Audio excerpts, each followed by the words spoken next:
Welcome to 360 Tamil. இன்னைக்கு இந்த வீடியோல நம்ம எந்த படத்தோட எக்ஸ்பிளனேஷன் பத்தி பார்க்க போறோம்னா, மலையாள சினிமால இந்த வருஷம் வெளியான பாளையம் பிசி அப்படின்ற படத்தை பத்தி தான் பார்க்க போறோம். இது ஒரு பக்காவான சஸ்பென்ஸ் த்ரில்லர் படம்னு சொல்லலாம். ஸ்டார்டிங்ல இருந்து எண்டிங் வரைக்கும் சூப்பரா கொண்டு போயிருப்பாங்க. நீங்க எதிர்பார்க்காத ட்விஸ்ட் அண்ட் டர்ன்ஸ்லாம் இந்த கதையில வச்சிருப்பாங்க. கண்டிப்பா இந்த படம் உங்க எல்லாருக்குமே பிடிக்கும் நம்புறேன். இந்த படத்தோட எக்ஸ்பிளனேஷனுக்குள்ள போறதுக்கு முன்னாடி இந்த வீடியோக்கு ஒரு லைக் போடுங்க. அது மூலியமா இந்த வீடியோ இன்னும் நிறைய பேர்கிட்ட கொண்டு போய் சேர்க்கப்படும். மேற்கொண்டு டைம் வேஸ்ட் பண்ணாம நம்ம நேரடியா எக்ஸ்பிளனேஷனுக்குள்ள போயிடலாம். படத்தோட ஸ்டார்டிங் சீனே ஒரு 50 வயசு பெரியவரை காட்டுறாங்க. இவர் ஏதோ ஒரு மெடல் வாங்குறாரு. பயங்கரமா இதை நினைச்சு சந்தோஷப்படுறாரு. இங்கதான் பாளையம் பிசின்னு படத்தோட டைட்டில போடுறாங்க. மெடல் வாங்கின மாதிரி கனவு தான் கண்டிருப்பாரு. இப்ப கனவுல இருந்து முழிச்சிடுறாரு. ஸ்டேஷன்ல இருக்க எல்லாருமே என்ன சார் திரும்பி கனவான்ற மாதிரி கேக்குறாங்க. இவருமே ஆமான்ற மாதிரி சொல்லிட்டாரு. ஏறவரைய ரிட்டையரா ஆக போறீங்க, இதுக்கப்புறம் எப்படி சார் அவார்ட்லாம் வாங்குவீங்கன்ற மாதிரி எல்லாருமே கேட்டுட்டு இருக்காங்க. ரோட்ல ஒரு ஹஸ்பண்டோ ஒய்ஃபோ சண்டை போட்டிருப்பாங்க. அதனால ஒரு கான்ஸ்டபிள் என்ன பண்றாருன்னா, இன்ஸ்பெக்டர் கிட்ட இவங்க ரெண்டு பேரையும் கூட்டு வந்துடுறாரு. இன்ஸ்பெக்டர் என்ன பிரச்சனைன்னு கேக்குறாரு. ஹஸ்பண்டும் பிரச்சனையை பத்தி சொல்லிட்டாரு. நான் வேலையெல்லாம் முடிச்சுட்டு வீட்டுக்கு வந்து டீ கேட்டா கூட போட்டு தர மாட்டா, எப்ப பாரு ரீல்ஸ் கீல்ஸ்ன்னு எடுத்துட்டு இருக்கா, அதனாலதான் இன்னைக்கு கோவத்துல போனை போட்டு உடச்சிட்டேன் அப்படின்ற மாதிரி சொல்லிட்டாரு. சார் வீட்டுல தனியாவே இருக்கேன், போர் அடிக்கும்ல, அதனாலதான் இந்த ரீல்ஸ் விஷயத்தெல்லாம் பண்ணிட்டு இருக்கேன், புரிஞ்சுக்க மாட்டாரு அப்படின்ற மாதிரி ஒய்ஃப் சொல்றாங்க. அதுக்கு இன்ஸ்பெக்டர் இருக்கார்ல, நீயும் ஒரு வேலைக்கு போக வேண்டியதானமா அப்படின்ற மாதிரி கேக்குறாரு. சரி எனக்கு இந்த வீசிங் ப்ராப்ளம்லாம் இருக்கு, அதை வச்சுட்டு வேலைக்கு போக முடியாதுன்னு சொல்றாங்க. யோகாலாம் பண்ணா இந்த வீசிங் ப்ராப்ளம் போயிடும்னு சொல்லுவாங்க, நீ யோகா கிளாஸ்க்கு வேணா போன்ற மாதிரி சொல்லிட்டாரு. அதெல்லாம் நான் கண்டிப்பா சேர்த்து விடுறேன் அப்படின்ற மாதிரி இந்த ஹஸ்பண்ட் சொல்லிட்டாரு. சரி பேசிய ப்ராப்ளத்தை சால்வ் பண்ணுங்க, கிளம்புங்கன்ற மாதிரி இன்ஸ்பெக்டர் அனுப்பி விடுறாரு. நமக்கு ஸ்டார்டிங்ல ஒரு பிசியை காமிச்சாங்கல்ல, அதாவது கனவு கண்ட மாதிரி காமிச்சாங்கல்ல, அவர் தான் இந்த படத்தோட ஹீரோவா இருப்பாரு. இப்ப நைட் டியூட்டி பாக்குறதுக்காக வேற ஒரு இடத்துக்கு கிளம்புறாரு. அங்க நிறைய கிரைம்லாம் நடக்கும் போல, அதனால தான் இவர் நைட் டியூட்டி பாக்குறதுக்காக அந்த இடத்துக்கு வராரு. காலையில என்ன வாங்கிட்டு வரணும்ன்ற மாதிரி ஒய்ஃப் கிட்ட போன்ல பேசுறாரு. என்னென்ன வேணும்னு சொல்றேன் நோட் பண்ணிக்கோங்கன்ற மாதிரி ஒய்ஃப் சொல்றாங்க. அதெல்லாம் நான் மனசுலயே வச்சுப்பேன், நீ சொல்லுன்ற மாதிரி இவரும் கேட்டு தெரிஞ்சுக்கிறாரு. இப்ப டியூட்டியை பாக்குறதுக்காக ஒரு இடத்துல உட்காந்துடுறாரு. அந்த வழியா ஒரு விலைமாது வராங்க. அந்த விலைமாது கிட்ட இங்க வரும்போதெல்லாம் இவர் சகஜமா பேசுவார் போல. ஏற்கனவே காசு கொடுத்திருக்காரு, அதை திரும்பி தரதுக்காக வராங்க. அதெல்லாம் ஒண்ணும் தர தேவையில்ல, நீயே வச்சுக்கோ அப்படின்ற மாதிரி சொல்லிட்டாரு. ஹீரோ எல்லார்கிட்டயுமே நல்ல விதமா தான் பேசுவாரு. அதனாலதான் இவங்க கிட்ட ஃப்ரெண்டா இருக்காரு போல. இவங்களுமே சாதாரணமா பேசிட்டு இங்க இருந்து தள்ளி போயிடுறாங்க. இப்ப வேற ஒருத்தர் காசு வேணும்ன்ற மாதிரிலாம் தேடிட்டு இருக்காரு. ஏன்னா அவரோட அக்கௌண்ட்ல காசு இருக்கு. இப்ப வேலை முடிக்கிறதுக்கு கையில காசு வேணும்ன்ற மாதிரி யோசிக்கிறாரு. இந்தாங்க பரவாயில்ல, இந்த காசை வச்சுக்கோங்கன்ற மாதிரி ஹீரோ தான் அவருக்கும் காசு தராரு. கொஞ்ச நேரம் டியூட்டியை பார்த்த ஹீரோவும் ஒய்ஃபுக்கு கால் பண்ணி பேசுறாரு. என்ன படுத்துட்டியான்னு கேக்குறாரு. இல்ல பையன் படிச்சுட்டு இருக்கான், நான் வெளியே தான் உட்காந்துட்டு இருக்கேன் அப்படின்ற மாதிரி சொல்லிட்டாங்க. இல்ல ஒரு திருட்டு கும்பல் அந்த ஏரியால இறங்கி இருக்காங்களாம், நீ பார்த்து கொஞ்சம் கவனமா இருன்ற மாதிரிலாம் சொல்றாரு. ஒய்ஃபை கிண்டல் பண்றதுக்காக தான் இப்படி சொல்றாரு. விளையாட்டுக்கா சொல்றீங்கன்னு கேக்குறாங்க. இல்ல இல்ல உண்மையில் தான் சொல்றேன் அப்படின்ற மாதிரி இவரும் பயம்புத்துற மாதிரி பேசுறாரு. இப்ப பயந்த மாதிரி ஒய்ஃபா வேகமா உள்ள எந்திரிச்சு போயிடுறாங்க. இப்ப டியூட்டி எல்லாம் முடிச்சுட்டு காலையில ஹீரோவும் வீட்டுக்கு வந்துடுறாரு. வந்தவரை உங்களுக்கு தேவையான எல்லா விஷயத்தையும் வாங்கிட்டு வந்திருக்காரு. பையன் என்ன பண்றான்னு கேட்கும் போது தூங்கிட்டு இருக்கான்ற மாதிரி சொல்றாங்க. தூங்கிட்டு இருக்க பையனை ஒரு பார்வை பாக்குறாரு. இப்ப வெளியே வந்து தேங்காய் உரிக்கிற வேலையெல்லாம் பார்த்துட்டு இருக்காரு. கொஞ்சம் ரெஸ்ட் எடுத்துட்டு பாக்கலாம்ல, ஏங்க வந்தோடனே ஆரம்பிச்சிட்டீங்கன்ற மாதிரி ஒய்ஃப் கேக்குறாங்க. அதெல்லாம் ஒன்னும் பிரச்சனை இல்லை அப்படின்ற மாதிரி ஹஸ்பண்ட் சொல்றாரு. இப்ப பையன் முழிச்சு வெளியே வந்துடுறான். இன்னைக்கு சனிக்கிழமைப்பா, நம்ம எங்கேயாவது வெளியே போலாமா அப்படின்ற மாதிரி கேக்குறான். இதுல என்ன இருக்கு, கண்டிப்பா போலான்ற மாதிரி இவரும் ஏத்துக்கிறாரு. இப்ப அம்மா இருக்காங்கல்ல, வெளியே கிளம்புறதுக்காக ரெடி ஆயிட்டு இருக்காங்க. அழகா தான் இருக்கன்ற மாதிரி இவரும் பக்கத்துல வந்து ரொமான்ஸ் எல்லாம் பண்றாரு. இவங்க ரொமான்ஸ் பண்றத பையன் பாக்குறான். சட்டுன்னு இவங்க ரெண்டு பேருமே விலகிடுறாங்க. சரி கிளம்பலான்ற மாதிரி இவங்க 3 பேருமே சேர்ந்த மாதிரி வெளியே கிளம்புறாங்க. இவங்க ஜாலியா சுத்தி பாக்குறத ஒரு சாங் மாதிரி நமக்கு காட்டுறாங்க. மறுநாள் பையனோட பர்த்டே வரும். அதையும் நல்லபடியா இவங்க ரெண்டு பேருமே செலிப்ரேட் பண்ணிடுறாங்க. இப்ப வாசுன்ற ஒரு நபர் பாளையம் அப்படின்ற இந்த பகுதிக்கு வந்து இறங்குறாரு. ஹீரோவை பாக்குறதுக்காக தான் இந்த இடத்துக்கு வந்திருக்காரு போல. ஹீரோவோட வீடு எங்க இருக்குன்னு இவருக்கு தெரியல. ஹீரோக்கு தெரிஞ்ச ஒரு நபர்கிட்ட பேசுறதுக்காக வராரு. அவரை தேடி வாசுன்னு ஒருத்தன் வந்ததா சொல்லுங்க அப்படின்ற மாதிரி சொல்றாரு. கடைக்காரரும் ஏத்துக்கிறாரு. இப்ப கடைக்காரர் கால் பண்ணி ஹீரோ கிட்ட பேசுறாரு. உங்களை தேடி ஒருத்தன் வந்தான் அப்படின்ற மாதிரிலாம் சொல்றாரு. பேர் ஏதாவது சொன்னாங்களா அப்படின்ற மாதிரி ஹீரோ கேக்குறாரு. வாசுன்னு சொன்னாருன்னு கடைக்காரர் சொல்றாரு. வாசுன்ற பேரை கேட்டோன்னே இவரோட முகம்லாம் மாறிடுது. சரின்ற மாதிரி காலை கட் பண்ணிடுறாரு. ஏன் அந்த பேரை கேட்டோன்னே இவரோட முகம் மாறிச்சுன்றது நமக்கு தெரியல. இப்ப வீட்டுக்கு கூட ரொம்ப பதட்டமா வந்துதான் உட்கார்றாரு. இவர் பதட்டமா உட்காந்து இருக்கிறத ஒய்ஃபும் கவனிக்கிறாங்க. என்னங்க ஆச்சு அப்படின்ற மாதிரிலாம் கேக்குறாங்க. வாசு வந்திருக்கானா அப்படின்ற மாதிரி இவர் சொல்றாரு. இப்ப ஒய்ஃபோட முகமும் இந்த இடத்துல மாறிடுது. இப்பதான் இவருக்கு போன் கால் வருது. யார்கிட்ட இருந்து கால் வருதுன்ற மாதிரி அட்டன் பண்றாரு. எதிர வாசுன்றவர் தான் பேசுறாரு. சார் உங்களை பார்த்து பேசணும், இந்த இடத்துக்கு உடனே வாங்கன்ற மாதிரி சொல்றாரு. இவர் வாசுவை பாக்குறதுக்காக போயிட்டு இருக்காரு. இங்கதான் ஒரு பிளாஷ்பேக்கை நமக்கு காட்டுறாங்க. ஆக்சுவலா இவர்கிட்ட இருக்க பையன் உண்மையில வாசுவோட பையனா தான் இருப்பான். இப்ப வாசுவோட ஃபேமிலியில நடந்த விஷயத்த காட்டுறாங்க. வாசு ஒருத்தருக்கு எதிராக கம்ப்ளைண்ட்லாம் கொடுத்துருக்காரு. பெரிய இடங்க, எதுக்கு கம்ப்ளைண்ட்லாம் கொடுத்தீங்கன்ற மாதிரி ஒய்ஃபு கேட்குறாங்க. எந்த பிரச்சனை வந்தாலும் பரவாயில்லன்ற மாதிரிலாம் வாசு பேசிட்டு இருக்காரு. அப்பன்னு பத்தி யாரோ கதவை தட்டுறாங்க. இவங்க 2 பேருமே கதவை திறக்கிறதுக்காக வராங்க. பார்த்தா நிறைய ரவுடிங்க இஷ்டத்துக்கு வெட்டிட்டு இருக்காங்க. நிறைய வெட்டு ஒய்ஃப் மேல பட்டுரும். ஆனா ஹஸ்பண்ட் தப்பிச்சு அங்கிருந்து ஓடிடுவாரு. கொஞ்ச நேரம் கழிச்சு தான் போலீஸுங்க இந்த இடத்துக்கு வராங்க. ஒய்ஃப் இறந்து போயிருக்காங்க, ஹஸ்பண்ட் தப்பிச்சு போயிருக்காரு. குழந்தை மட்டும் தனியா அழுதுட்டு இருக்கிறத ஹீரோ கவனிக்கிறாரு. இந்த குழந்தைய நம்ம எடுத்துட்டு போய்கிட்டா என்னன்ற மாதிரி யோசிச்சிருப்பாரு. அப்படிதான் இந்த குழந்தைய இவரை தத்து எடுத்து வளர்த்திருப்பாரு. இப்ப பிரசன்ட்ல இவருமே ஆட்டோல ஒரு இடத்துக்கு வந்து சேர்ந்துடுறாரு. இவருக்காக அந்த இடத்துல வாசு வெயிட் பண்ணிட்டு இருக்காரு. இவரும் வாசுக்கு பக்கத்துல வந்து பேச ஆரம்பிக்கிறாரு. வாசு இறந்து போயிருக்க தான் அதிக வாய்ப்பு இருக்குன்ற மாதிரி இவர் நினைச்சிருப்பாரு. எனக்கு பட்ட காயம் சரியாகவே 1 வருஷத்துக்கு மேல ஆயிடுச்சு. அதுக்கப்புறம் ஒவ்வொரு ஊரும் ஒவ்வொரு வேலை பார்த்தேன். என் பையனை பார்க்கணும்னு தோணுச்சு. அதனால தான் என்னோட பையனை பத்தி விசாரிச்சு உங்களை பார்க்கறதுக்காக வந்தேன்னு சொல்லிட்டாரு. இதுக்கப்புறம் உன் பையன்னு சொல்லாத, அவன் எங்க பையனாவே வாழ ஆரம்பிச்சிட்டான். இதுக்கப்புறம் எங்க கிட்ட இருந்து பிரிக்கணும்னு மட்டும் நினைக்காத. அப்படி பிரிச்சனா நாங்க செத்து போயிடுவோம் அப்படின்ற மாதிரிலாம் ஹீரோ சொல்லிட்டாரு. எனக்கு புரியுது சார், ஒரே ஒரு வாட்டி என்னோட பையனை நான் பார்த்துக்க மட்டும் செய்யறேன் அப்படின்ற மாதிரி சொல்லிட்டாரு. அதுக்கு கூட என்னால அலோவ் பண்ண முடியாது. ஏன்னா பார்த்தனா உன்னோட மனசு மாறிடும். இத்தனை வருஷம் உன்னோட பையனை பார்க்காம இருந்தல, அதே மாதிரி இதுக்கப்புறமும் இருந்துக்கோ. உன் பையனை நல்லபடியா பாத்துக்கிறது எங்களோட பொறுப்பு அப்படின்ற மாதிரிலாம் ஹீரோ பேசுறாரு. ஒரு ஸ்டேஜ்ல வாசுவும் சரின்ற மாதிரி ஏத்துக்கிறாரு. இங்க இருந்து சோகமா கிளம்புறாரு. இப்ப ஹீரோவும் இவரை அனுப்பி விட்டுட்டோன்ற மாதிரி நிம்மதியா இவரோட வீட்டுக்கு கிளம்ப ஆரம்பிக்கிறாரு. இன்ஸ்பெக்டர் ஒரு ஹஸ்பண்ட் அண்ட் ஒய்ஃப் கிட்ட பேசி அனுப்பி வச்சாரு பாத்தீங்களா. இப்ப ஹஸ்பண்ட் மட்டும் வந்திருக்காரு. என்ன ப்ராப்ளம்லாம் முடிஞ்சிருச்சான்னு இன்ஸ்பெக்டர் கேக்குறாரு. எங்க சார், உங்க பேச்சை கேட்டு ஒரு யோகா சென்டர்ல சேர்த்து விட்டேன். யோகா சென்டர் மாஸ்டர் கூடயே இவளுக்கு அஃபேர் ஏற்பட்டுச்சு போல. அவன் கூட ஓடி போறேன்னு லெட்டர் எழுதி வச்சுட்டு போயிருக்கா. என்ன சார் பண்றது அப்படின்ற மாதிரிலாம் இந்த இடத்துல புலம்புறாரு. ஒரு ஆக்டிவிஸ்டுக்கு கொலை மிரட்டெல்லாம் வந்துகிட்டே இருக்கும். அதனால அவங்களுக்கு பாதுகாப்பு கொடுக்கறதுக்கு சில ஆட்களை அனுப்பணும்ன்ற மாதிரி இன்ஸ்பெக்டர் நினைக்கிறாரு. ஹீரோவையும் இன்னும் 3 ஆட்களையும் அந்த இடத்துல அனுப்பி வைக்கிறாரு. இவங்க 4 பேருமே சேர்ந்த மாதிரி அங்க தங்குறதுக்காக போயிட்டு இருக்காங்க. அந்த லேடி ஆக்டிவிஸ்ட்ன்றதுனால நிறைய பேருக்கு அவங்க மேல கோபம் இருக்கும். அடிக்கடி அவங்க வீட்டுல கல் எறியுது அந்த மாதிரி வேலைலாம் பார்ப்பாங்க. அதுக்கு பாதுகாப்பு கொடுக்கறதுக்காக தான் இவங்க 4 பேருமே அந்த பகுதிக்கு வராங்க. அந்த லேடி பேரு ஜெயா அப்படின்றது. ஜெயாவும் ஹஸ்பண்டும் சேர்ந்த மாதிரி தான் எல்லாரையும் வரவேற்கிறாங்க. ஜெயா என்ன சொல்றாங்கன்னா, லேடி கான்ஸ்டபிள்லாம் இங்க தங்கிக்கிட்டோம், நீங்களாம் பக்கத்துல இருக்க வீட்டுல தங்கிக்கோங்க, நான் ஏற்பாடுலாம் பண்ணிருக்கேன்னு சொல்றாங்க. சரின்ற மாதிரி ஹீரோவும் இந்த இடத்துல ஏத்துக்கிறாரு. பக்கத்துல இருக்கிற வீடு பூட்டியே இருக்கும். அந்த வீட்டை தான் இவங்க யூஸ் பண்றதுக்கு முடிவு பண்ணிருக்காங்க. இப்ப ஹஸ்பண்ட் இருக்காரு பாத்தீங்களா, இவங்களுக்கு சாப்பாடு ஏற்பாடு பண்ணணும்னு பத்ரோஸ்னு ஒரு நபரை கூட்டு வந்திருக்காங்க. இவர் சாப்பாடு கடை தான் வச்சிருக்காரு போல. இவங்களுக்கு அடிக்கடி சாப்பாடுலாம் எடுத்துட்டு வந்து தரன்ற மாதிரிலாம் சொல்லிட்டு இருக்காரு. ஹீரோவும் இந்த வீடு யாரோடது அப்படின்ற மாதிரி கேக்குறாரு.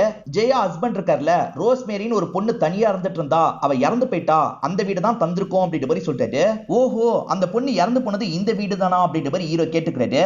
அதே மாதிரி பத்ரோஸை பத்தி விசாரிக்கிறாரு. இந்த பத்ரோஸோட பேரண்ட்ஸ் இருக்காங்கல்ல, நில சரிவுனால இறந்து போயிருப்பாங்க. இப்ப தனி மரமா தான் இருக்குன்ற மாதிரிலாம் சொல்லிட்டாரு. ஹீரோவோட ஃப்ரெண்ட் இருக்கார்ல, எங்களுக்கு சரக்கு கொஞ்சம் ஏற்பாடு பண்ண முடியுமான்னு பத்ரோஸ் கிட்ட கேக்குறாரு. இங்க சரக்கெல்லாம் வாங்குறது கஷ்டம் சார், கள்ளச்சாராயம் தான் எங்கேயாவது வச்சு காய்ச்சிட்டு இருப்பாங்க, அதை வேணா வாங்கிட்டு வந்து தரவான்ற மாதிரி கேக்குறாரு. போலீஸ் கிட்டே இதை சொல்றல அப்படின்ற மாதிரி இவங்க சிரிக்கிறாங்க. சரி வாங்கிட்டு வா அப்படின்ற மாதிரி பத்ரோஸ் இங்க இருந்து அனுப்பி விடுறாங்க. 2 லேடி கான்ஸ்டபிள் ஜெயா வீட்டுல தானே தங்கிட்டு இருக்காங்க. ஜெயாவோட ஹஸ்பண்டா அவங்க கிட்ட ஃபிளர்ட் பண்ற மாதிரிலாம் பேசிட்டு இருக்காரு. ஜெயா ரூம்ல இருந்தே ஒரு சவுண்ட் கொடுக்குறாங்க. அதனால ஹஸ்பண்டும் சைலண்டா இங்க இருந்து கிளம்பிடுறாரு. இப்ப ரெடியான ஜெயா இருக்காங்கல்ல, இந்த 2 லேடிஸ் கிட்ட பேசுறதுக்காக வந்துடுறாங்க. இந்த 2 லேடிஸை உங்க பையன் எங்கன்ற மாதிரிலாம் கேக்குறாங்க. ஜெயாவை பொறுத்த வரைக்கும் ஒரே ஒரு பையன் இருப்பான், பேரு ரோஷன் அப்படின்றது. அவன் காலேஜ்ல இருப்பான்ற மாதிரி சொல்றாங்க. அப்படியே கட் பண்ணி அந்த பையன் ரோஷனை நமக்கு காட்டுறாங்க. அவன் காலேஜ்ல ஃப்ரெண்ட்ஸ் கூட சேர்ந்த மாதிரி ஜாலியா ஃபன்லாம் பண்ணி விளையாடிட்டு இருக்கான். இப்ப ஃபாதர் இந்த வழியா வராரு. இவங்க இந்த வீட்டுல தங்கி இருக்கிறத பார்த்து இவங்க கிட்ட பேச்சு கொடுக்குறாரு.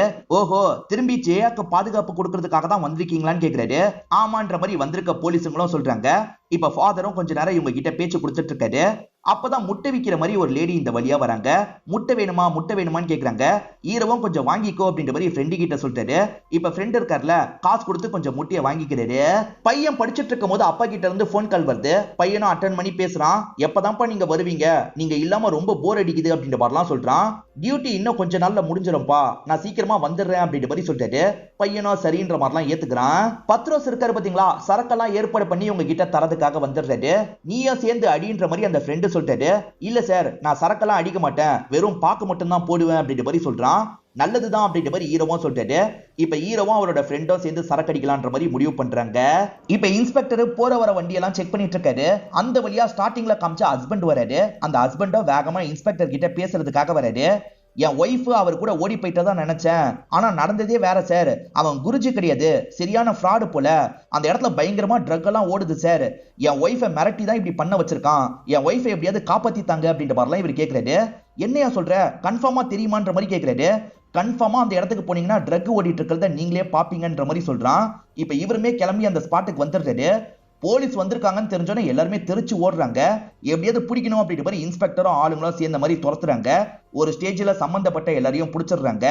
ஆக்சுவலா அவர் யோகா குருஜியா இருக்க மாட்டாரு, ஃப்ராடா தான் இருப்பாரு. நிறைய பொண்ணுங்களை மிரட்டி தப்பா யூஸ் பண்ணிட்டு இருக்கான். அந்த பொண்ணுங்க எல்லாரையும் ஃப்ரீ பண்ணிடுறாரு. அதே மாதிரி இந்த குருஜிக்கு ஃபேவரான ரவுடிங்க இந்த இடத்துக்கு வந்துடுறாங்க. ஒழுங்கா குருஜியை விடுங்கன்ற மாதிரிலாம் பேசிட்டு இருக்காங்க. விட முடியாது, என்னடா பண்ணுவீங்கன்ற மாதிரி இவர் கேட்கிறாரு. அவனுங்க சண்டை போடுறதுக்காகலாம் வராங்க. இன்ஸ்பெக்டர் இருக்கார்ல, போலீஸ் மேலேயே கைய வைக்க பாக்குறீங்களா அப்படின்ற மாதிரி அவங்கள போட்டு அடிக்கிறாரு. சம்பந்தப்பட்ட எல்லாரையும் லாக் பண்ணி இங்க இருந்து இழுத்துட்டு போறாரு. இந்த வீட்டை கிளீன் பண்ணணும்ன்ற மாதிரி ஜெயா கிட்ட சொல்லியிருப்பாங்க. இப்போ ஒரு நபர் கிளீன் பண்றதுக்காக வந்திருக்காரு. இவங்க கிட்ட பேச்சு கொடுத்துக்கிட்டே தான் கிளீன் பண்ற வேலையை பாக்குறாரு. சரி, இங்க பேய் நடமாட்டத்தை பாத்தீங்களா? ஏன்னா ரோஸ்மேரியோட ஆவி நடமாட்டம் இருக்கிறதா நிறைய பேர் சொல்லுவாங்கன்ற மாதிரி சொல்றான். இதை கேட்கிற ஹீரோவோட ஃப்ரெண்டு பயப்படுறாரு. ஆனா ஹீரோக்கு பேய் மேல நம்பிக்கை எல்லாம் கிடையாது. இந்த காலத்துல போய் பேய் பிசாசுன்னு பேசிட்டு இருக்க, கிளீன் பண்ணியா அப்படின்ற மாதிரி அதட்டி சொல்றாரு. அப்படியே கட் பண்ணி நமக்கு ரோஷனை காட்டுறாங்க.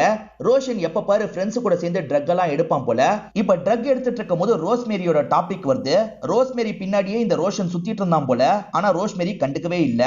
என்ன கண்டுக்காமையே போய் சேர்ந்துட்டா அப்படின்ற மாதிரிலாம் ரோஷன் புலம்புறான். எனக்கு என்னமோ அவ கதையை முடிச்சதே நீதான்னு தோணுது அப்படின்ற மாதிரி ஒரு ஃப்ரெண்டு சொல்றான். அதை கேட்டு ரோஷன் டென்ஷன் ஆயிடுறாரு. என்னடா சொன்ன அப்படின்ற மாதிரி காலரை பிடிக்கிறாரு. இந்த மாதிரிலாம் பேசின தொலைச்சிருவன்ற மாதிரி வார்னிங் குத்துட்டு கிளம்புறாரு.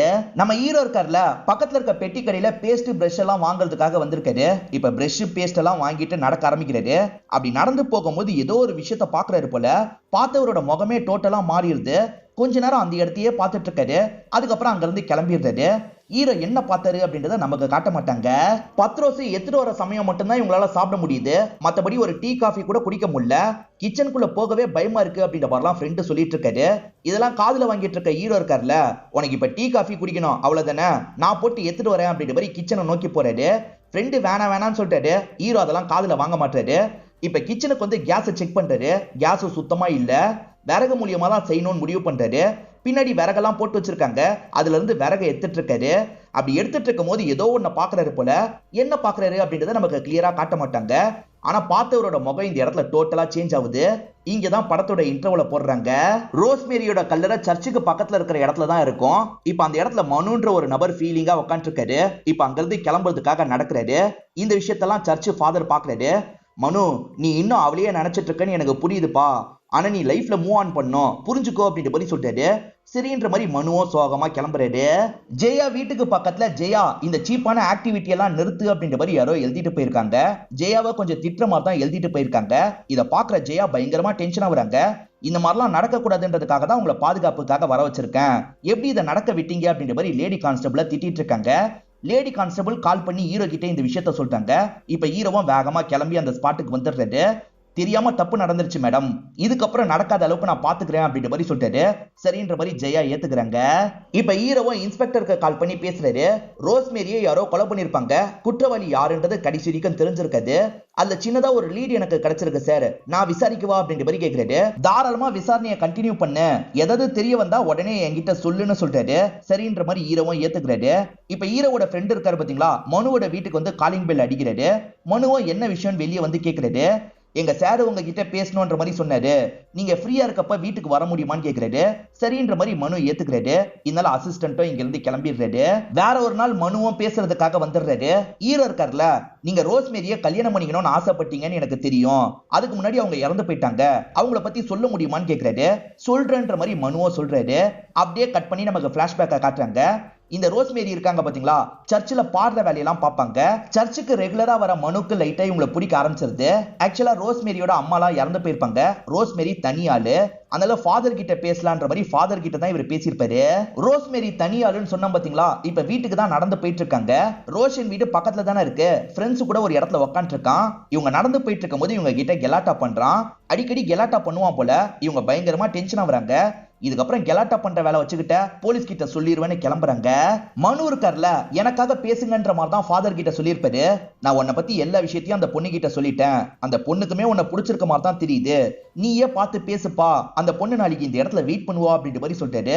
சரின்ற மாதிரி இவரும் அவங்கள பார்த்து பேசுறதுக்காக வந்துடுறாரு. இதுக்கு முன்னாடியே என்னோட லைஃப்ல ஒரு நபர் இருந்தாரு, அவரை பத்தி நான் சொல்லனா சரியா இருக்காது, சொல்றேன்ற மாதிரி இந்த இடத்துல இவங்க எல்லா விஷயத்தையும் மனு கிட்ட சொல்றாங்க. இங்கதான் ஒரு பிளாஷ்பேக்கை நமக்கு காட்டுறாங்க. இங்க இருக்க தோட்டத்துக்கு மேனேஜரா ஒரு நபர் இருப்பாரு. அவர் வந்துட்டு இருக்காருன்னு தெரிஞ்சோன்னா மேனேஜர் அசிஸ்டன்ட் வேகமா ஓடுறாரு. ஏன்னா அந்த மேனேஜர் ரொம்ப ஸ்ட்ரிக்டான டைப்பு போல. அவர் வரும்போது நம்ம ஆபீஸ்ல இருக்கணும்ன்ற மாதிரி தான் வேக வேகமா ஓடிட்டு இருக்காரு. கரெக்டா இந்த மேனேஜர் வரதுக்குள்ள இவர் அந்த இடத்துல உட்காந்துட்டு இருக்காரு. இந்த மேனேஜரோட பேரு ஆண்ட்ரூ அப்படின்றது. அம்மா ஃபேக்டரியில வேலை பார்க்கும் போது பொண்ணு அடிக்கடி அம்மாவை பார்க்கறதுக்காக வருவாங்க. அப்படி அம்மாவை பார்க்கறதுக்காக வரும்போது பொண்ணோட கல்யாணத்தை பத்தி தான் அம்மா ஃப்ரெண்ட்ஸ் கிட்ட பேசிட்டு இருக்காங்க. இதை பார்த்து பொண்ணும் டென்ஷன் ஆயிடுறாங்க. எப்ப பாரு என்னோட கல்யாணத்தை பத்தி தான் பேசுவீங்களா? என் கல்யாணத்துக்கு என்ன அவசரம், எனக்கு வயசு இருக்கு அப்படின்ற மாதிரி அம்மா கிட்ட சாப்பாடெல்லாம் தந்துட்டு இங்க இருந்து கிளம்புறாங்க. அப்படி கிளம்புனவங்க ஆண்ட்ரூ கிட்ட பேசுறதுக்காக வந்துடுறாங்க. ஆக்சுவலா ஆண்ட்ரூவும் இவங்களும் லவ் தான் பண்ணிட்டு இருக்காங்க. இப்ப ஆண்ட்ரூ கூட வெளியே சுத்தலாம்னு முடிவு பண்றாங்க. இவங்க ரெண்டு பேருமே சுத்திட்டு இருக்கிறதெல்லாம் ஒரு சாங் மாதிரி நமக்கு காட்டுறாங்க. ஆண்ட்ரூ எப்பவுமே அம்மா பாக்குறதுக்கு முன்னாடியே இறக்கி விட்டுருவாரு. ஆனா இன்னைக்கு வந்துட்டு இருக்க வழியில அம்மா திடீர்னு வந்துடுறாங்க. சட்டுன்னு ரெண்டு பேருக்குமே என்ன பண்றதுன்னு தெரியல. ரெண்டு பேருமே சாதாரணமா வந்த மாதிரிலாம் இந்த இடத்துல காட்டிக்கிறாங்க. ஆனா அம்மாக்கு இவங்க ரெண்டு பேருமே லவ் பண்ணிட்டு இருக்காங்கன்றது ஓரளவுக்கு புரிஞ்சிருது. இந்த பையன் கொஞ்சம் பெரிய இடம் செட் ஆகுமா அப்படின்ற மாதிரிலாம் அம்மா உள்ளுக்குள்ள யோசிக்கிறாங்க. பொண்ணுகிட்ட காட்டிக்க மாட்டாங்க. ஆண்ட்ரூவோட அசிஸ்டன்ட் ஆண்ட்ரூவை பார்த்து பயப்படுறதுக்கு ரெண்டு காரணம் இருக்கு. ஒன்னு இவர் ஸ்ட்ரிக்ட்ன்றது ஒரு காரணம், இன்னொன்னு இவர் சைக்கோ மாதிரி அடிக்கடி நடந்து போல. திடீர்னு சிரிச்சு பேசுவாரு, திடீர்னு கோவமா பேசுவாரு. இதனால தான் ஆண்ட்ரூ அசிஸ்டன்ட் அவ்வளவு பயப்படுறாரு. இப்ப அவர் முன்னாடி சரக்கு அடிக்கவே இவர் ரொம்ப பயப்படுறாரு. இப்ப சரக்கு அடிச்சு முடிச்சுட்டு வேகமா கிளம்பிடுறாரு. இந்த ஆண்ட்ரூக்கு அடிக்கடி தலைவலி வரும் போல. இப்ப தலைவலியால பயங்கரமா கஷ்டப்பட்டு இருக்காரு. அப்படியே கட் பண்ணி ரோஷனையும் ஃப்ரெண்ட்ஸையும் நமக்கு காட்டுறாங்க. ஒரு இடத்துல உட்காந்து இவனுங்க ட்ரக்ஸ் எல்லாம் எடுத்துட்டு இருக்காங்க. ஆக்சுவலா இது ஃபேக்டரியோட இடமா இருக்கும். அதனால மேனேஜரும் இந்த இடத்துக்கு வந்துடுறாரு. என்ன பண்ணிட்டு இருக்கீங்க, கிளம்புங்க அப்படின்ற மாதிரிலாம் சொல்றாரு. நீ என்ன ஓனரா, வெறும் மேனேஜர் மட்டும் தானே, நான் போக மாட்டேன்ற மாதிரிலாம் ரோஷன் பேசுறான். பயங்கரமா ஆண்ட்ரூ டென்ஷன் ஆயிடுறாரு. இப்ப போக போறியா இல்லையான்ற மாதிரி கழுத்தை பிடிச்சு தள்ளி விடுறாரு. ரோஷனும் பெருசா பிரச்சனை பண்ணாம இங்க இருந்து கிளம்பிடுறான். இப்ப ஆண்ட்ரூ ஒரு ஜிம்ல எக்ஸசைஸ் எல்லாம் பண்ணிட்டு இருக்காரு. அந்த இடத்துக்கு ரோஷனும் ஃப்ரெண்ட்ஸும் வந்திருக்காங்க. இவர் எக்ஸசைஸ் பண்ணிட்டு இருக்கும் போது வேணும்ட்டே லோடை இவன் அதிகமாக்குறான். அதே மாதிரி இவரோட கையை ஸ்லிப் ஆகிற மாதிரி பண்ணிடுறான். பொத்துன்னு அவரோட நெஞ்சு மேலேயே விழுந்துருது. அது வேணா வா இடமா இருக்கலாம், ஆனா இந்த இடத்துல எல்லாமே எங்க கண்ட்ரோல் தான். எங்க கிட்ட சீனை பொண்ணு நினைச்ச என்ன பண்ணுவனே தெரியாதுன்ற மாதிரி ரோஷன் பேசிட்டு போறான். ரோஷன் கிட்ட அசிங்கப்பட்டார்ல, அதை நினைச்சு கொஞ்சம் ஃபீலிங்கா தான் உட்காந்துட்டு இருக்காரு. சரக்கடிக்கலாம் வான்ற மாதிரி அசிஸ்டன்ட கூப்பிடுறாரு. இவன் சாதாரணமா இருக்கும் போதே மோசமா நடந்துப்பான், இன்னைக்கு கொஞ்சம் வித்தியாசமா வேற இருக்கான், என்ன பண்ண போறானோ தெரியலையேன்ற மாதிரி அசிஸ்டன்ட்டை இவர் கூட சேர்ந்து சரக்கச்சிட்டு இருக்காரு. திடீர்னு ஆண்ட்ரூ என்ன நினைக்கிறான்னு தெரியல, பாட்டில வச்சு இவரோட மண்டையிலேயே ஒரு அடி அடிக்கிறாரு. இவருக்கு மண்டை உடஞ்சிருது. இப்ப ஹாஸ்பிட்டல்ல இவருக்கு ட்ரீட்மெண்ட்லாம் நடந்துட்டு இருக்கு. ஹாஸ்பிட்டல்ல இருக்கும் போது பார்க்க வருவாங்கல்ல, அந்த மாதிரி ரோஸ்மேரியோட அம்மாவும் பார்க்கறதுக்காக வந்திருக்காங்க. இவருமே நடந்த விஷயத்த சொல்லிட்டாரு. அவன் அடிக்கடி இந்த மாதிரி முட்டாள்தனம் எல்லாம் பண்ணுவான், அவன் நீ கல்யாணம் எல்லாம் பண்ணிக்கலாம்னு யோசிச்சுட்டு இருக்க, அதனால யோசிச்சே முடிவெடு அப்படின்ற மாதிரிலாம் இவர் சொல்லிட்டாரு. ஆக்சுவலா இவங்க கிட்ட பேசும்போது கூட அவர் அடிக்கடி டென்ஷன் ஆவாரு. அதனால இவங்களும் லைட்டா இந்த இடத்துல யோசிக்கிறாங்க. சரி ஆண்ட்ரூ கிட்டயே இதை பத்தி பொறுமையா பேசி பார்க்கலான்ற மாதிரி இவங்க யோசிக்கிறாங்க. இப்ப வீட்டுக்கு வந்து ஆண்ட்ரூன்னு கூப்பிடுறாங்க. அவர்கிட்ட இருந்து பதிலே வர மாட்டேங்குது. ஒருவேளை இல்லையான்ற மாதிரி யோசிக்கிறாங்க. பின்னாடி வழியா போற மாதிரி ஒரு கதவு இருக்கும். அந்த கதவு மூலியமா வீட்டுக்குள்ள வந்துடுறாங்க. வீட்டுக்குள்ள அவர் இருக்க மாதிரியே தெரியல. பாத்ரூம்குள்ள பார்த்தா அவர் தண்ணியில மூழ்கின மாதிரி இருக்காரு. ஒருவேளை மூழ்கி இறந்து போயிட்டாரா அப்படின்ற மாதிரி யோசிச்சுட்டு இருக்காங்க. இப்ப பக்கத்துல வரும்போது அவர் சட்டுன்னு தண்ணிக்குள்ள இருந்து எந்திரிச்சிடுறாரு. பேய் பார்த்தா எப்படி இருக்குமோ அந்த மாதிரி தான் இவங்களை பாக்குறாரு. இப்ப பயந்து இவங்க வேகமா இந்த இடத்தை விட்டு ஓட ஆரம்பிச்சிடுறாங்க. ஆண்ட்ரூ எப்ப பாரு மனநலம் பாதிக்கப்பட்ட ஒரு மாதிரி நடந்துப்பாரு. அதனால அவரை விட்டு ஒதுங்கியே இருக்கலான்ற மாதிரி இவங்க ஒதுங்கி இருக்காங்க. இப்படியே சில மாதங்கள் ஓடிடுது. இப்ப இவங்க சர்ச்சில் பிரேயர்லாம் முடிச்சுட்டு வந்துட்டு இருக்காங்க. அப்ப ரோஸ்னு யாரோ கூப்பிடுறாங்க. யார் கூப்பிடுறான்ற மாதிரி இவங்க திரும்பி பாக்குறாங்க. பார்த்தா அந்த இடத்துக்கு ஆண்ட்ரூ தான் வராரு. ஆண்ட்ரூ இவங்களை முறைச்சு பாக்குறாரு. இவங்க பயம் வந்து வேகமா இங்க இருந்து ஓடுறாங்க. விட மாட்டேன் அப்படின்ற மாதிரி ஆண்ட்ரூவும் துரத்திட்டு வராரு. ஒரு இடத்துல இவங்களை பிடிச்சிடுறாரு. பிடிச்சவரு தப்பா நடந்துக்கிற மாதிரிலாம் பண்ணிட்டு இருக்காரு. இவங்க கையில சட்டுன்னு ஒரு கல்லு மாட்டோம். அந்த கல்லை வச்சு மண்டிலேயே அடிச்சிருப்பாங்க. இவங்க அடிச்ச அடியில ஆண்ட்ரூவை ஹாஸ்பிட்டல்ல சேர்த்திருப்பாங்க. அதே மாதிரி சொந்தக்காரங்க எல்லாம் வந்து ஆண்ட்ரூவை ஊருக்கு கூட்டு போயிருப்பாங்க. அதுக்கப்புறம் என்ன ஆச்சுன்னு எனக்கு தெரியலன்ற மாதிரி இவங்க அழுதுகிட்டே சொல்றாங்க. அந்த இடத்துல இருக்க முடியாம வேகமா இங்க இருந்து ஓடிடுறாங்க. என்னதான் இருந்தாலும் இவங்க ஆண்ட்ரூ ஒரு டைம் லவ் பண்ணாங்கல்ல, அடிக்கடி ஆண்ட்ரூவோட ஞாபகம் இவங்களுக்கு வரும். இவங்க ஃபீல் பண்ணி அழுவலாம் செய்வாங்க. அதே மாதிரி ஆண்ட்ரூ சைக்கோத்தனமா சில விஷயங்கள் பண்ணாரு பாத்தீங்களா, அதுவும் இவங்களோட மைண்டுக்குள்ள அடிக்கடி வந்துட்டு போவோம். அதெல்லாம் தோணும் போது இவங்க பயப்படுவாங்க. ஏறக்குறைய இவங்க லைஃப்ல மனு ஓகேவா தான் தெரியுறாரு. மனு கிட்ட இதை சொல்லிடலாம் அப்படின்ற மாதிரி இவங்க வீட்டுல ரெடி ஆயிட்டு இருக்காங்க. அப்படி ரெடி ஆயிட்டு இருக்கும் போதுதான் இவங்க வீட்டுக்குள்ள அந்த ரோஷன் நுழையிறான். நுழைஞ்ச ரோஷன் இருக்கான்ல, எவ்வளவு நாள் தனியாவே இருப்ப, என் கூட கொஞ்சம் இருன்ற மாதிரி சொல்றான். என்ன பேசிட்டு இருக்க, முதல்ல இங்க இருந்து கிளம்புன்னு சொல்றாங்க. ஆனா இவன் கேட்காம தப்பா நடந்துக்கலாம்னு நினைக்கிறான். இவங்க சட்டுன்னு அருவாளை எடுத்து மிரட்டுறாங்க. இதை பார்த்துதான் இவன் பயப்படுறான். என்கிட்டயே அருவாலை காமிச்சிட்டல, உன்னை கவனிச்சுக்கிறேன்ற மாதிரி கோவமா இங்க இருந்து கிளம்புறான். கடைசியா என்ன பாக்குறதுக்காக வரும்போது இந்த விஷயத்தெல்லாம் சொன்னா, சீக்கிரமா நம்ம 2 பேருமே கல்யாணம் பண்ணிக்கலாம்னு சொன்னா, அதுக்குள்ளதான் யாரோ கொலை பண்ணிட்டாங்க அப்படின்ற மாதிரிலாம் இவர் ஃபீலிங்கா பேசிட்டு இருக்காரு. சரி நாங்க பாத்துக்கிறோம், நீங்க கிளம்புங்க அப்படின்ற மாதிரி ஹீரோவா அனுப்பி வைக்கிறாரு. முதல்ல ஆண்ட்ரூ எங்க இருக்கான்னு கண்டுபிடிக்கணும்னு ஹீரோ நினைக்கிறாரு. ஆண்ட்ரூவோட அசிஸ்டன்ட் எங்கன்ற மாதிரி தேடுறாரு. அசிஸ்டன்ட் வேற ஒரு கம்பெனில வேலை பார்க்கறது தெரிய வருது. இப்ப அவரை வந்து பாத்துறாரு. அவர்கிட்ட ஆண்ட்ரூவை பத்தி விசாரிக்கிறாரு. சார், ஆண்ட்ரூ இப்ப மனநலம் பாதிக்கப்பட்டவனா மாறிட்டான். அவனோட ஃபேமிலி மும்பைல தான் ட்ரீட்மெண்ட் தந்துட்டு இருக்காங்க. நான் கடைசியா ஃபேமிலி கிட்ட போன்ல பேசினேன் அப்படின்ற மாதிரி சொல்லிட்டாரு. சரின்ற மாதிரி ஹீரோ கேட்டுக்கிறாரு. ஹீரோ வேற ஏதாவது க்ளூ கிடைக்குமா அப்படின்ற மாதிரி நைட்டு நேரம்லாம் தேடி அலையிற மாதிரி நமக்கு காட்டுறாங்க. க்ளூ கிடைச்சதா என்னன்னு தெரியல. இப்ப பத்ரோஸ் இருக்காரு பாத்தீங்களா, இவங்க வீட்லயே சமையல் பண்ணி தரதுக்காக வந்திருக்காரு. பாக்க போட்டுக்கிட்டே தான் வேலையை பார்த்துட்டு இருக்காரு. இவங்க இந்த இடத்துக்கு வந்து 2 வாரத்துக்கு மேல ஆயிடுச்சு. அதுல ஃப்ரெண்ட் இருக்காருல, என் வீட்டுல என்ன ரொம்ப மிஸ் பண்றாங்க, நான் கொஞ்ச நாள் மட்டும் போயிட்டு வரவா, நீங்களே சமாளிச்சுப்பீங்களா அப்படின்ற மாதிரி கேட்கிறாரு. நான் சமாளிச்சுக்கிறேன், நீ போயிட்டு வான்ற மாதிரி ஹீரோ சொல்றாரு. ஹீரோ மட்டும் தான் அடுத்த சில நாட்கள் தனியா இருக்க போறாரு. தேவையான திங்ஸ் எல்லாத்தையும் கடையில வந்து வாங்கிட்டு இருக்காரு. அப்படியே கட் பண்ணி 2 நாள் கழிச்சு நடக்கிறத காட்டுறாங்க. இப்ப இன்ஸ்பெக்டர் டீமோட இந்த இடத்துக்கு வந்துடுறாரு. காரணம், ஹீரோ குற்றவாளியை புடிச்சு வச்சிருக்காரு. அவனை இழுத்துட்டு போறதுக்காக தான் வந்திருக்காங்க. இப்ப வந்தவங்க குற்றவாளியை இழுத்துட்டு போறாங்க. இப்பதான் குற்றவாளி யாருன்னு நமக்கு காட்டுறாங்க. வேற யாரும் கிடையாது, அந்த பத்ரோஸ் தான் இந்த விஷயத்த பண்ணிருக்கான் போல. இவன் தான் பண்ணானா அப்படின்ற மாதிரி எல்லாருமே ஆச்சரியப்பட்டு இருக்காங்க. இப்ப பத்ரோஸா ஆளுங்களும் இங்க இருந்து இழுத்துட்டு போறாங்க. இப்ப ஹீரோ மட்டும் இங்க இருந்து கிளம்பாம இங்கேயே உட்காந்துட்டு இருக்காரு. என்ன நடந்தது அப்படின்றத ஹீரோ யோசிக்கிற மாதிரி காட்டுறாங்க. ஹீரோ கடைக்கு பக்கத்துல எதையோ பார்த்த மாதிரி காமிச்சாங்கல்ல, இப்பதான் என்ன பார்த்தாருன்னு காட்டுறாங்க. ஆக்சுவலா பத்ரோஸ் சரக்கு தான் அடிச்சிட்டு இருப்பான். பக்கத்துல ஒரு பெரியவர் ஊத்தி எல்லாம் தந்துட்டு இருக்காரு. என்ன இவனுக்கு போய் ஊத்தி தந்துட்டு இருக்காரு, அதே மாதிரி சரக்கு அடிக்க மாட்டேன்னு தானே சொன்னா, இப்ப என்ன சரக்கு அடிச்சிட்டு இருக்கான்ற மாதிரி யோசிச்சுட்டு தான் போயிருப்பாரு. ஹீரோ விறகு எடுக்கிறதுக்காக வந்தாரு பாத்தீங்களா, அப்போ ஒண்ணு கிடைச்சிருக்கும். அதாவது 2-3 பாக்கு பேக்கெட்டை சேர்ந்த மாதிரி தான் கிடைச்சிருக்கும். அது பத்ரோஸோட பேக்கெட்னு இவருக்கு தெரியுது. ரொம்ப பழைய பேக்கெட்டா இருந்திருக்கும். கண்டிப்பா அவன் இங்க வரும்போது பண்ண விஷயம் கிடையாது, ஏற்கனவே பண்ண விஷயம். அவன் வீடு எங்கேயோ இருக்கு, அவன் எதுக்காக இந்த இடத்துக்கு வந்தான் அப்படின்ற மாதிரிலாம் இவர் யோசிக்கிறாரு. இவருக்கு பத்ரோஸ் மேல டவுட் இருக்குல்ல, அதை பத்தி எல்லாம் இன்ஸ்பெக்டர் கிட்ட சொல்றாரு. ஆக்சுவலா விசாரணை பண்ணும்போது பத்ரோஸ் எல்லாம் சந்தேக வட்டத்திலே கொண்டு வந்திருக்க மாட்டாங்க. ஏன்னா இந்த லேடி வீடு எங்கேயோ இருக்கு, பத்ரோஸோட வீடு எங்கேயோ இருக்கு, 2 பேருக்குள்ளயும் எந்த ஒரு தொடர்பும் கிடையாது. ஆனா வாட்டி விசாரணை பண்ணும் போதே நிறைய பிங்கர் பிரிண்ட் எல்லாம் கிடைச்சிருக்கும். அதை மனு கூடயும் ரோஷன் கூடயும் கம்பேர் பண்ணி பார்த்திருப்பாங்க. அவங்க எல்லாம் தப்பு பண்ணன்ற மாதிரி தெரிய வந்திருக்கும். இப்ப பத்ரோஸ் கூட கம்பேர் பண்ணி பார்க்கணும், அதுக்கு அவனோட பிங்கர் பிரிண்ட சாமர்த்தியமா எடுக்கணும்ன்ற மாதிரி நிலைமை வரும். நான் பாத்துக்கிறேன்ற மாதிரி ஹீரோவும் சீனியர் கிட்ட சொல்றாரு. இந்த கிளாஸ்ல எப்படியாவது அவனை கை வைக்க வைக்கணும்ன்ற மாதிரி ஹீரோ யோசிக்கிறாரு. இப்ப வேணும்ட்டே சிக்கன்ல என்ன பண்றாருன்னா நிறைய மிளகா பொடியை சேர்த்துறாரு. இப்ப சாப்பிடுறதுக்காக வெளியே எடுத்துட்டு வந்து வைக்கிறாரு. அவனுமே சிக்கன் பீஸை எடுத்து சாப்பிடுறான். இப்ப காரம் தாங்க முடியாம பயங்கரமா துடிச்சிட்டு இருக்கான். காரம் ஏறிடுச்சா, இந்த தண்ணியை குடி அப்படின்ற மாதிரி இவரும் தண்ணியை தராரு. இவனுமே வேகமா வாங்கி தண்ணியை குடிச்சிடறான். இப்ப அவனோட பிங்கர் பிரிண்ட்லாம் அந்த பட்டுக்கல்ல, இவன் பிங்கர் பிரிண்டை எடுக்கணும்ன்ற மாதிரி இவரும் உள்ள கொண்டு போய் எடுத்துடுறாரு. அதை சீனியருக்கு அனுப்பி வச்சிடுறாரு. சீனியர் தான் மேட்ச் பண்ணி பார்த்திருப்பாரு. 2-1ன்றது கன்ஃபார்ம் ஆயிருக்கும். இதுக்கப்புறம் ஆக்ஷன்ல இறங்கலான்னு ஹீரோ முடிவு பண்ணிருப்பாரு. அடுத்த நாளா அவன் கம்பெனி கொடுக்கறதுக்காக இந்த இடத்துக்கு வந்திருக்கான். இந்த வாட்டி ஹீரோ என்ன பண்றாருன்னா, இந்த சரக்கடின்ற மாதிரி தராரு. நான் சரக்கெல்லாம் அடிக்க மாட்டேன்னு சொல்றான். அடிக்க மாட்டியா, நீ அடிப்புன்னு தெரியும், ஒழுங்கா அடின்ற மாதிரி அதட்டி சொல்றாரு. என்ன இவர் அதட்டுறாரு அப்படின்ற மாதிரி அவன் பயப்படுறான். பார்த்து பேசு, என்ன பண்ணுவனே தெரியாதுன்ற மாதிரி பத்ரோஸும் இவரை மிரட்டுறான். போலீஸ் கிட்டயே மிரட்டல காட்டுறியா அப்படின்ற மாதிரி இவரும் கையை முறிக்கிறாரு. சட்டுன்னு அவனை லாக் பண்ணிடுறாரு. ஒழுங்கு மரியாதையா சொல்லு, எதுக்காகடா அந்த பொண்ணை சாவடிச்சு அப்படின்ற மாதிரி கேட்கிறாரு. நான்லாம் சாவடிக்கல அப்படின்ற மாதிரி சொல்றான். சொல்ல போறியா இல்லையான்ற மாதிரி அடிக்கிறாரு. சொல்லிடுறேன்ற மாதிரி இவனும் நடந்த விஷயத்த சொல்ல ஆரம்பிக்கிறான். இந்த பகுதியில சாராயெல்லாம் காய்ச்சுவாங்கன்ற மாதிரி சொன்னான் பாத்தீங்களா, அதுக்கு எட்டே இவனா தான் இருப்பான். அதனால எல்லாருமே இவனை அண்ணன்ற மாதிரி தான் கூப்பிடுவாங்க. இவன் எல்லாத்தையும் ரெடி பண்ணி வச்சிட்டு இருக்கான்.